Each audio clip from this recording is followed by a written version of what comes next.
everybody. Welcome back.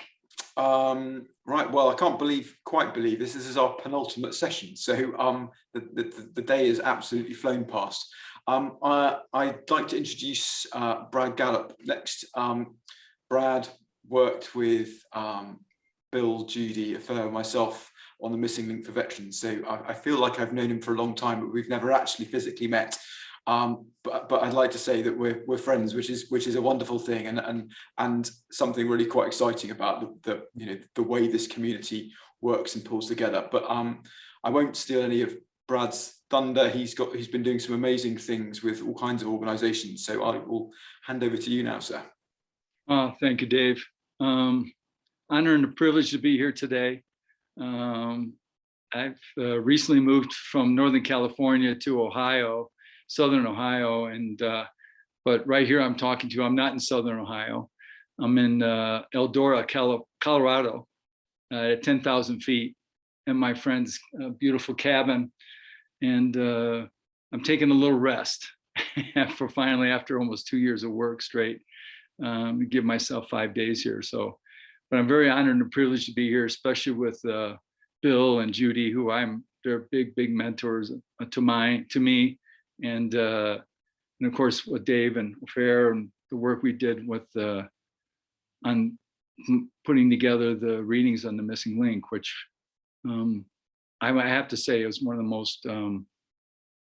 most things I'm the biggest proud of. I'm really proud of that, how we were able to do that, even when we were trying to fix schedules together and trying to work it out and running back and forth, and I just moved to Northern California, and anyway, we were able to get together and drop into a place of love and understanding that now looking back on it was very transformative to me.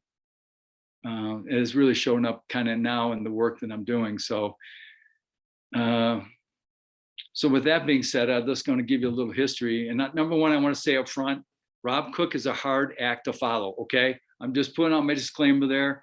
I'm not Rob, but isn't he amazing? I mean, I love what he's got in his energy, and of course that laugh of his, and what he's seeing and being to bring to people is amazing. So it's another wonderful success story in this sphere of the three principles. So I grew up just outside of Detroit, pretty poor. I'm the oldest of 7, and we didn't have much, but my dad did his best he could. And when I turned 17, my best thinking was to join the Marine Corps, pre-enlist, and even with Vietnam going on. But I didn't really care because I was just determined to get out of my household. It was really, really tough. There was a lot of trauma growing up. My mom and dad were trying to do the best they could. And but my thinking was, I somehow have to get to college. So I joined the Marine Corps. It was right after in Vietnam ended, right when I was in boot camp. So I lucked out there. Did 4 years in the Corps, did very, very well. I mean, number one, I got to eat as much as I wanted, which is wonderful. Number two, they fed me. And, yeah,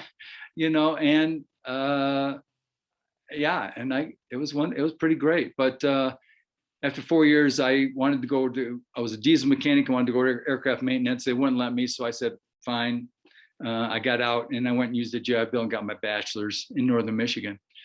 For there, I worked for 3 years and I was miserable in the auto industry.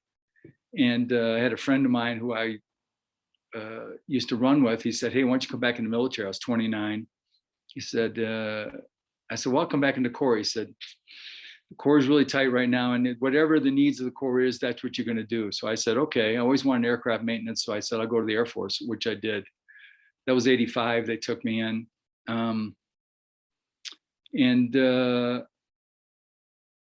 I was really good. I was really good at my job. I was very, very good at my job. And when the first Gulf War hit, we were one of the first units in. We were the first unit in. We took 2 squadrons from Langley Air Force Base and to try to keep Saddam's planes down from coming into Saudi Arabia. And I spent 8.5 months there. Did not see anything that the Marine Corps saw, and did not see anything the Army did. We had 25 Scud attacks. We had sappers throwing things over the buildings. over the fences trying to get to the airplanes. But I worked nights, and about the last night of the war, we had a Scud come down and take out a guard unit and building. And I was one of the first people on the scene. And that was really, really tough. All night long, we fought that and trying to get people out. And I didn't think much about it. So I got back, I got promoted. I got the #1 squadron in the wing. I was the #1 maintenance officer in the complex. And I thought I was doing well until I remember one Sunday afternoon, my wife and my daughter were out shopping, and I found myself with my my Remington 870 12-gauge shotgun with the barrel right to my throat, and my hand was itching down to the trigger. My dad had taught me how to wipe it down with a certain kind of gun oil that had a linseed oil, and at that point, the linseed smell of that barrel brought me out of the trance. And I'll never forget, I'll remember putting that shotgun down on the bed. I said, I got a real problem. So anyway, I did what I told my troops not to do, which is I went downtown on my own. I found a really good therapist and started doing my work. And ended up going into the rooms recovery for codependency and also for adult children, because I was definitely an adult child at the time. And but that wasn't enough, because even when I got ready to get out of the service, I had another incident where I thought about taking my life, and ended up finally a third time, probably in 2014, where I broke up in a relationship that really put me to the edge. And I ended up in the Meadows Treatment Center for 30 days in Wickenburg, Arizona. And I still was struggling even after that. So ended up during that time, I've been doing men's work. I started doing men's work in 1995 with an organization out of Colorado. I was working with them. I was also working with another organization called TAPS, which is Trauma Assistance Program for Survivors, working with military children that have lost somebody. And I just found I had a knack to work with teenagers, mostly because nobody wants to work with teenagers. And I found I could do that reasonably because I was the only guy. That's why there was 5 women and me, and they said, Brad, you got the teenagers. And I said, oh, okay. Anyway, we ended up growing that program. We call it the Good Grief Camp. We ended up finding out, we took active duty men and women, give them some grief training, and we paired them up with the kids. And that became a very, very successful program. And that now continues on. And there's been other countries that have come and watched that program and used it as a template for their helmet for their military families too. But somehow in 2016, I was in the internet and I came across a book. I was just searching, I don't know what I was searching for, but I came across this book by Michael Neal called The Inside Out Revolution. And I was reading it, and I was living with this amazing woman who I was basically blowing up this relationship because I was really caught up in my thinking. And I was on the 3rd time reading the book. It was November 28th, 11:30 at night. And I read this line for the 3rd time, it was my 3rd time through the book, that said, what if I'm living in the feeling of my thinking, not the feeling of the world? And for a moment, time stopped. I mean, it actually stopped. I'll never forget it. And I remember my thinking stopped for a second. I walked into the bathroom and I looked in the mirror and I said to myself, what if that's true?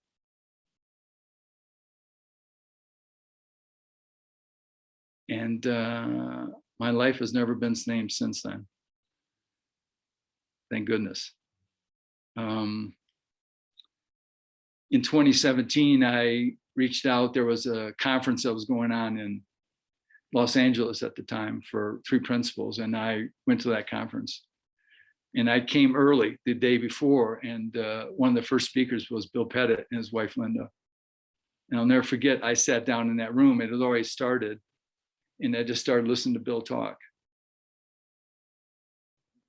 And I felt the room slow down. I felt us all drop into something together. And I kept looking over at people like, are they feeling this too? Because this is really weird. And the more I sat, the more I listened to Bill talk, and then Linda talked. For the 2 hours I was in there, I knew I was in the right place. And that conference was amazing because everybody that studied with Sid was very successful, was there. And I remember Michael Neal being one of the keynote speakers at the time. And I said, I need to go off and I need to learn more about this. So I went off in 2018 and 2018 went off and did the transformative coaching with him. At that time, I'd also gotten into, in the last 10 years before that, I'd also got into equine work. I'd also always wanted to be around horses, and I had an incredible experience at an outpatient thing in 1995 that changed my life about horses. And I said, I want to learn how to do this work. So for almost 20 years, I went around the country learning how to do different organizations, different trainings. I spent a lot of money learning about horses. Because I really found when I was able to step up to a horse, something shifted for me. So I got certified with my teacher, whose name is Ariana Strauzy, out of Northern California, in something called Equine Guided Education, which is a very spiritual way of working with horses, which I love. In early 2018, I got a call from an organization called Save a Warrior that I had found probably about a year before that. I just found them on the web. They were doing some amazing work with men and women, veterans, in a 120-hour program, suicide prevention program. And they called and said, hey, we have a full day of equine. We'd love to have you come on board. And we just lost somebody. We'd like to have you come out and try this with us. And so they flew me out to Malibu. And I was really struggling with it because what they had done was basically they put a veteran in the round pen with the horse at liberty, which means the horse is loose with no halter on. And they would actually get the horse to get really fast and drive him around the pen. And that's what they wanted me to do. And I said, it doesn't work for me. I kept worrying about it. I couldn't tell them what I was worrying about. So finally, like 5 minutes before it began, I finally called the guy over that hired me. And I said, listen, Brian, I can't do it the way you want me to do it. And he goes, what? And I said, well, I want to try something different. He said, okay. So I did. And what I ended up stumbling on was it came to me, it was the 3 principles with horses. And what I do is I just basically have the veteran go in and find out where the resistance, what their thing is they're struggling with, and then go in and have a conversation with the horse with it. And as soon as you walk up to a horse that's at liberty, that's loose, it's a 1,200-pound animal, and you walk up to, you don't know this horse, it doesn't know you, guess what? You're in the present moment, regardless if you like it or not. And your thinking settles. And the past starts to fall away and the future falls away. And all I did was start pointing people back to the wisdom. It ended up being a very successful program. So successful in the point that they said, hey, we want you to start doing a little bit more and helping us out. And I said, I want to do that. And they said, well, you got to sit in the seat. You got to go through the program. Anyway, I said, I don't want to do that because I don't want to take a seat up because I'm not worthy. All those kind of things we tell ourselves, right? And in June of 2018, I sat in the seat in cohort 055. They're numbered. And then that was during the time that I was working with Bill and Judy and Dave and O'Fair, and we were doing The Missing Link.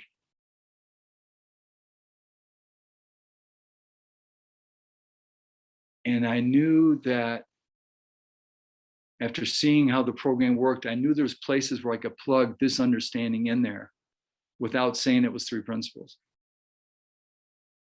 And that's what I started doing. since then, we've taken that 120-hour program and we've shrunk it down to 76 hours. We take men and women, we do men and women separately. We have a cohort, we run people through, it's 8 to 10 max. And what we do is we can actually, it's a suicide prevention program, but we actually offer transformation. We don't offer tools, we don't offer strategies, but what we've been able to find is that we've discovered really kind of what the thing underneath the thing is, that a lot of veterans and first responders are struggling with, is that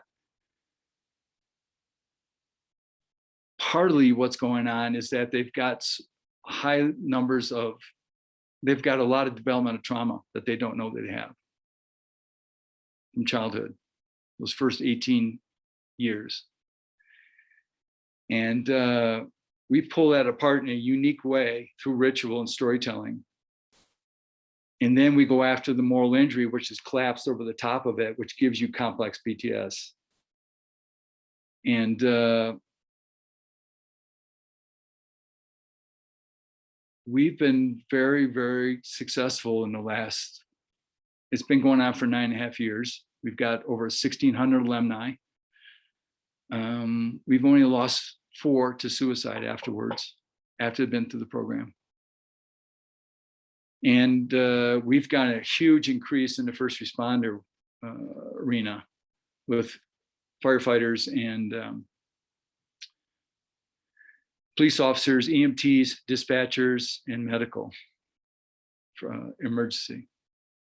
That we're basically we're always on a backlog of 5 months ahead, waiting for people to sit in a seat.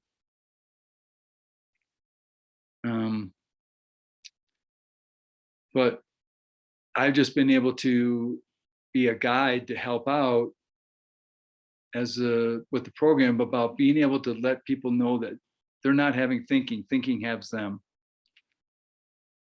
And who their true nature is really loving, compassionate, and peaceful.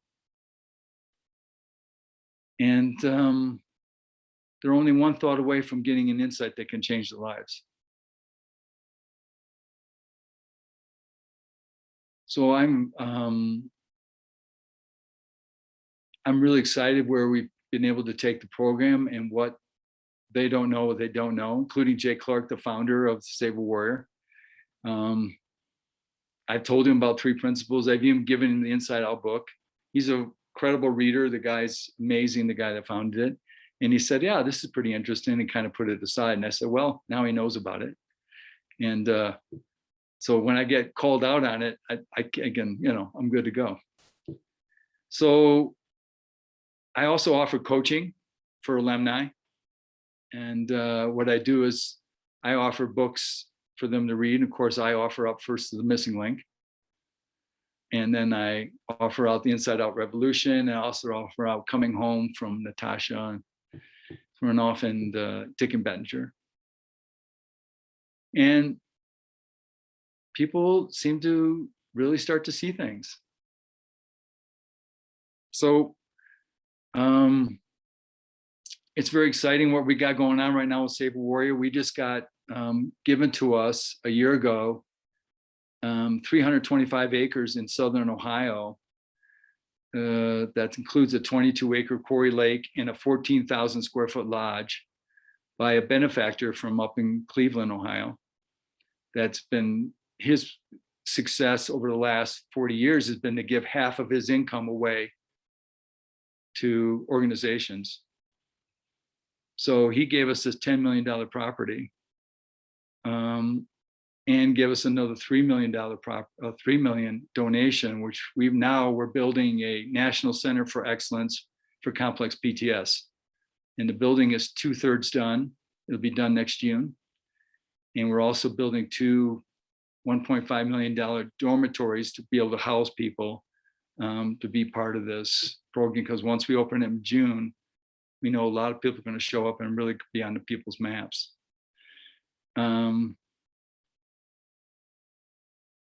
So I'd love to open up for questions if anybody's got any questions about how that works and how it's kind of a hybrid and what we're seeing with veterans and first responders, and anything I could be of service to you today, just about what we're doing with this program at Save a Warrior.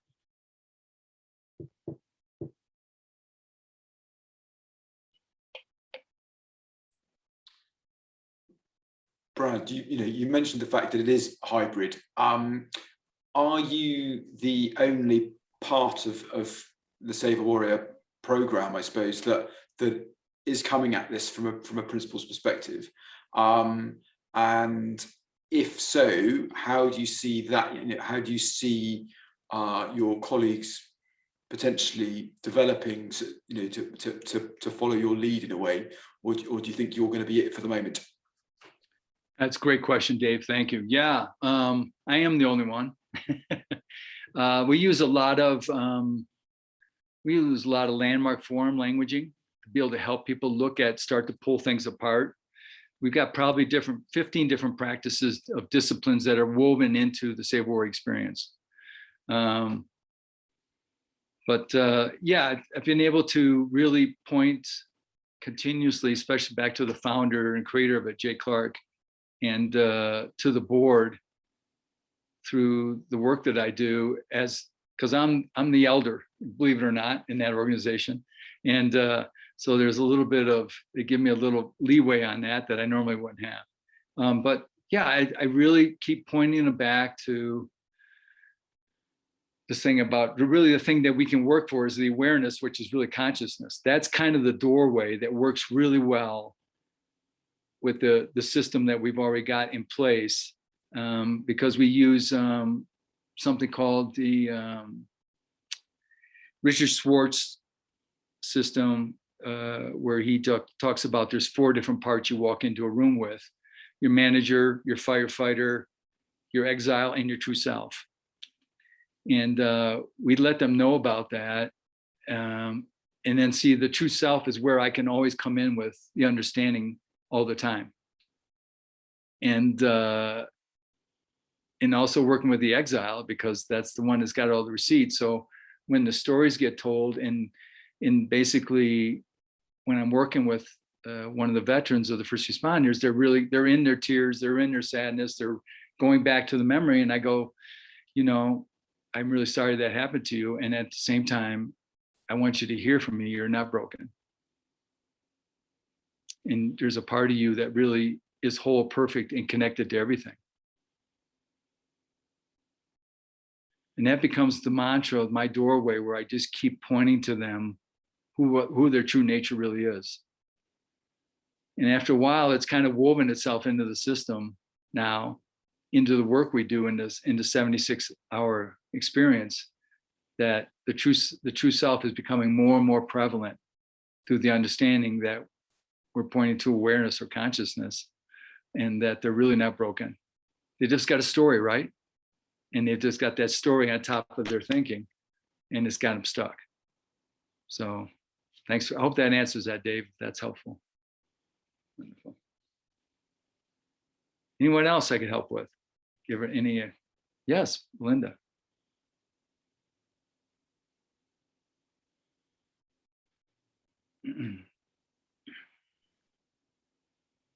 Hi, Brad. Hi. Can you hear me? Hi. I can. Hi. Yeah, I really loved your presentation, and I don't know if you remember, I also was here in the UK, and I was really interested in what you were saying about not wanting to go into the ram pen and not wanting to work in that fine space, and instead just working with the true nature of the horse, actually, which is very compatible with bringing out the true nature of every living being. And then there was something else you said. I was just wondering if you'd like to expand on it a bit. You said about taking the seat, and I wasn't quite sure what you mean by that, and whether that's in connection with the equine work, or how that relates to the work you're doing. Yeah, can you broke up for a second, Belinda. What was the comment I said that you didn't hear? About taking your seat. Was it taking your seat, did you say? Yeah. Yeah, taking the seat. That's it's really kind of a saucer. It's a Save a Warrior term about the taking the seat, being able to drop in and honor the seat of the people that have come before you. Yeah, because we just gone over 1,600 alumni last 2 weeks ago, and we're very proud of that. And at one part, I actually bring them up, and they come up and sit next to me in front of their cohort, and they actually tell the story of their developmental trauma, and they also tell the story of their moral injury that happened in adulthood. And there's something about trauma needing a witness, to be witness in sacred space, and being able to keep bringing them back to this part of themselves about the true self, is that this part of them is whole, perfect, and connected to everything. It just becomes this really powerful pulling apart of how they see the world. And yeah, and it's just, and then when I take them, the equine is on the end of the program. So they've already gone through everything. And now when I take them to the horse, their hearts are so open. When I walk them into that round pen, it's like the tears just run again, and they just feel the true nature of who they really are. And I mean, they pay me pretty decent for this job, not to say anything about it, but I would do it for free. Because at the beginning, I was doing it for free. They were just flying me out. And I was very happy for that. But to see that the transformation of coming into the possibility of being someone of who they really are, their true nature, there's nothing like it. Nothing like it. So I'm very blessed. And thank you for that question. I hope that answers it for you, Belinda. Yes, thank you.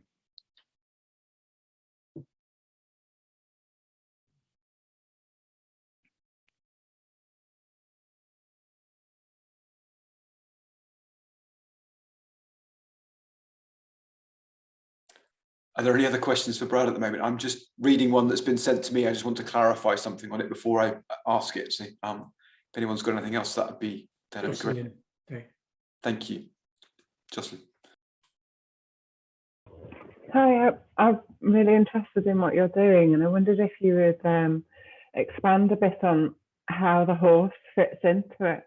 So I'm particularly interested, were you rescuing horses that were traumatized themselves and somehow there's a connection, or how do the horses respond to someone being distressed? I was wondering what happened after that and where it went for the horse as well, and for the person who was connecting with that horse. Are they different horses, or is it one that you've trained that somehow has a connection with distressed people? Got it. Great question. Love that. I get asked that a lot. These are just normal horses. Most of them are older horses. They used to be trail riders or horses that were just using. Now they've gotten a little bit older and you can't get on them because their joints are a little bit. So, but they've been around in the herd for maybe 24, 25 years, 19 to 25 years. A few are rescued that I've worked with. Most are not. They're just horses that have had a whole life of service. But there's a certain, we always try a horse out just to get a feel for what they can, because of their trauma too. Yeah. And some have been traumatized.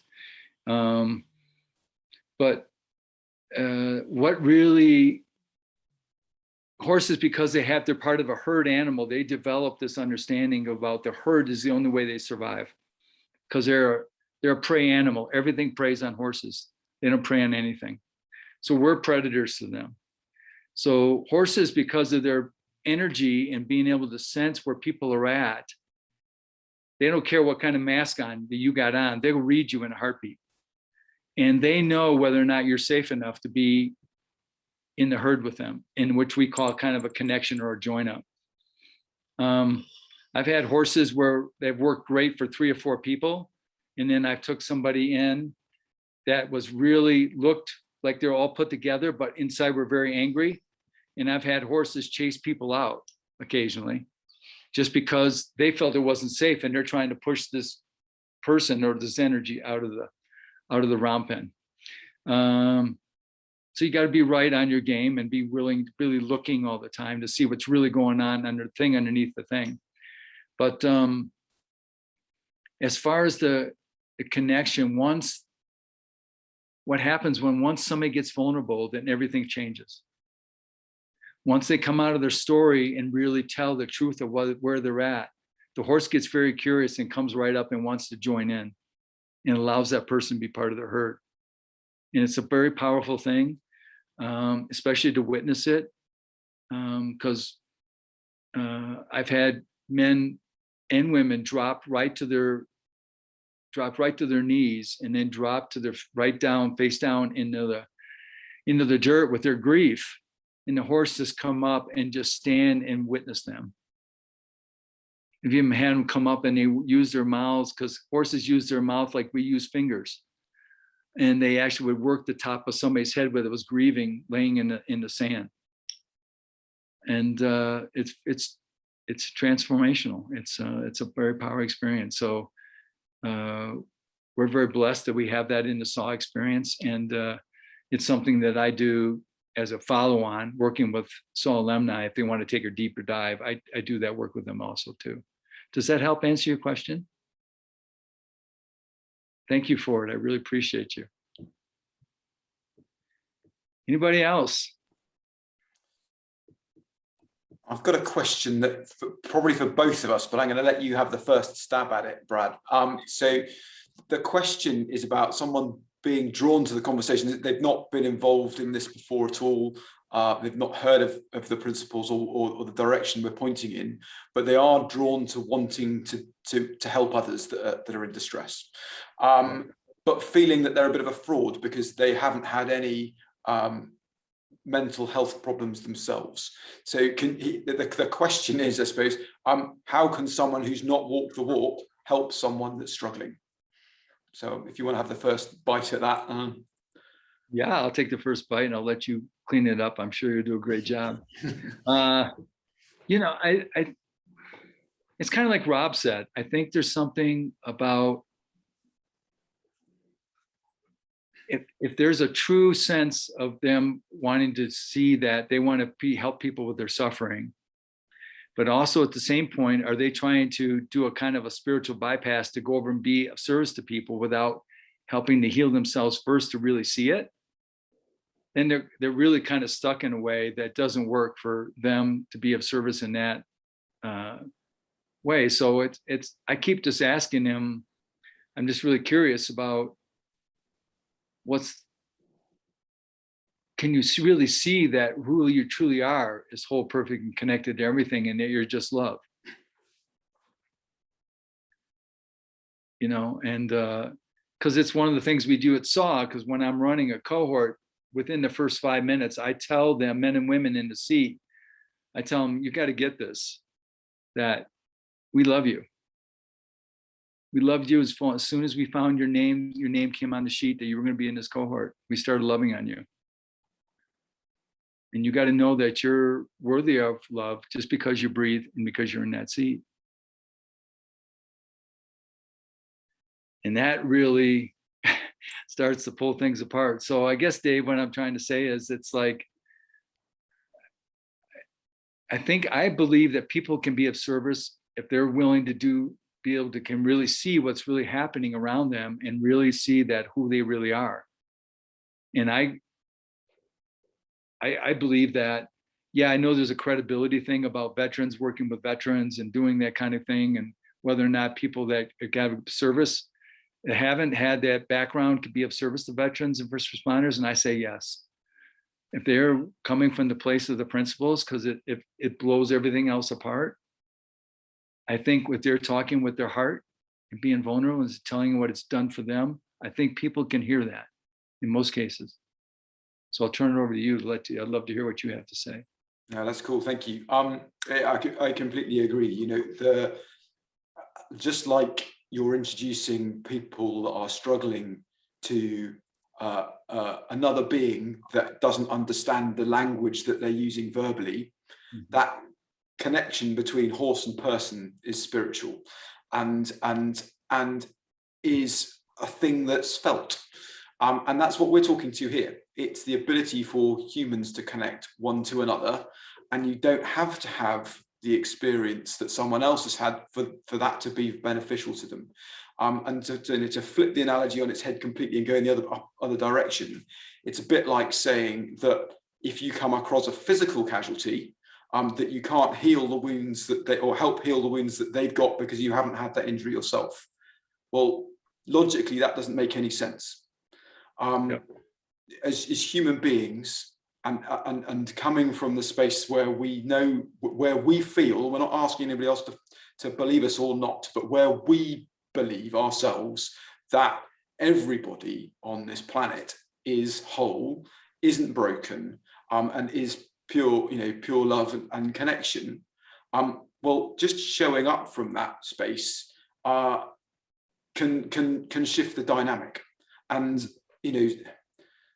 I've certainly come across people that have been really angry with me to start off with, because I've not been worried about them, because that's what normally happens.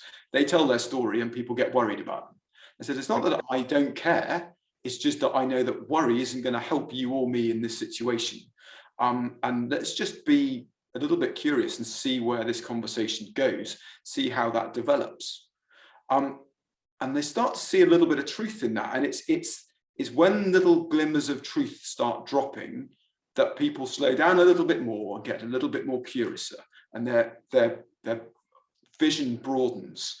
And that's the capacity that we all have to be able to help each other. So, as I said right at the start of the conversation today that we've been going on, while most of what we've been talking about has been helping individuals discover that they aren't broken, my desire, Paul's desire, probably everybody that's spoken desire here, is actually something quite different. And that is to empower other people to see that they can be of service to their friends, their family, their relatives, that the person on the street that they've never met before, but they can see is in pain. Actually, if we all believed that we could be of service to someone, no matter what their experience, then people would start to feel more connected, more potential for them to feel better and get back to what we're pointing to today is them being happy, healthy and content in life, because that's what's available to every single one of us all the time. And it's through peace of mind that they're going to find that. So that's my thoughts on it. I hope that answers your question for the person that wrote that to me. And I'd be more than happy to pick up with you at another time if you want to go further into it. I think that's beautiful. I mean, it's just, thing comes down to, it's always say you got to have the curiosity of a 2-year-old. And we've all got that curiosity of a 2-year-old. It's got some thinking and beliefs on top of it. We all have it.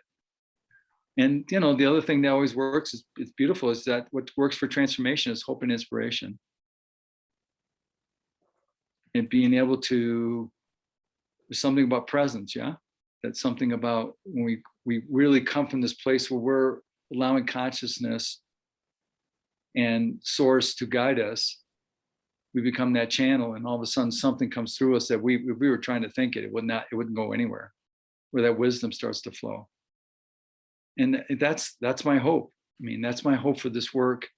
That's my hope for what we put together for the missing link, or all that work and everything. And Paul was being able to put that together. What anybody that's on here that's willing to be of their busy day, because everybody's time is precious, to come be here to listen, is that we can all start to see that we can empower, and just by being loving and curious and pointing people to the truth of the 3 principles, is that it's one of the most amazing ways to be able to offer transformation for the world, coming from ourselves inside out. And that really gives me hope, even in these times when things look really bleak. And I worry about my granddaughter and the life she's going to have. But I also know how this movement, this experience of the 3 principles in just the 4 years I've been involved has transformed myself and the people around me, and including everybody that's on here. That is hope. That gives me that the possibility of possibilities of something that can be created through wisdom. So I guess that's all I have to say about that. Rick, sorry, I see your hand up. Yeah, I a quick question, and kind of running out of time. What's occurring to me, or what thought that's coming in, and I'd like your thoughts on it, is a lot of what we are been doing is a lot of downstream work, and I'm curious if you see the potential of putting something like this in front of the training or with the training prior to deployment, or prior to, like I come from a medical paramedic world, and I had a partial understanding at the beginning of my career, and I point to that as part of how I was able to get through it. And so I understand the value of having that understanding up front. No, I'm not faced with bullets, and I'm not faced with enemies and various other things. I'm just kind of curious, knowing what you know now, would you see that in front with the training? Just as far as saying, like, for advanced training, when folks before they deploy, being able to have that understanding as part of their resilience training that the military is really trying to grow up, especially on the United States side. They're trying to really work that. Yeah, absolutely. I mean, and I know that Bill Pettit has been trying for years to work his way through the VA, working his buns off, trying to get any doorway to get in there. And so far, it hasn't worked. But he just, he keeps trying, he continues to keep trying. But I'm with you, Rick. I think there's there's going to be another doorway that's going to open pretty darn quick. My belief, especially with somebody like Rob Cook out there and what Dave's doing on his side and what we're all doing, is that somebody's going to really see this at a higher level, really going to see it. That's got some real turn to the keys to the kingdom, and something's going to get switched. And with that happening, I believe that's why I keep with hope, right? Mm-hmm. And that somebody that's going to show up is all of a sudden it's a 2 or 4 star, or somebody that's got the keys and says, you know what? We're going to look at this differently, and this can be part of the training, and we're going to pull out these people. And hopefully there's some of these people right here, because these are ones working with veterans and the first responders and really got that heart for them as being one, or just having the heart for that, because it's not easy work, is being able to, be pulled out and be working at. So, yep, I'm hopeful, Rick, but we'll have to see, but it needs to come from that place. I agree from you for sure. Thank you. Great question. Yeah, great question, Rick, and I completely agree too. Judy, I see your hands up.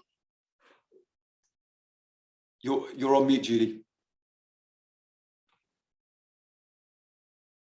I know I'll have a chance to speak next, but I had a little postscript to the issue of working beforehand, before people go into the military or before they deploy, mm-hmm. which is a couple of times when Bill and I were working at West Virginia University Medical School, we went together to Walter Reed to call on people and try to get them to consider our work. And there was one person that we talked to who really saw, I believe that he told us his mother was a Buddhist monk. He was a very quiet-minded person. He was a good listener, and he was a doctor. And he said, the problem is, if everybody learned this, they wouldn't go to war. Well, you wouldn't have warriors to do it, right, Judy? Yeah, and he said it wouldn't help us much unless the enemy learned it too. Yeah. And that was, I think he said it half in jest, but there is a grain of truth there. There's a level of concern that when people really do see that we're all the same, and that our differences are just thought, and that that it's not natural for people to be angry and aggressive and all of those things when they see the good in other people.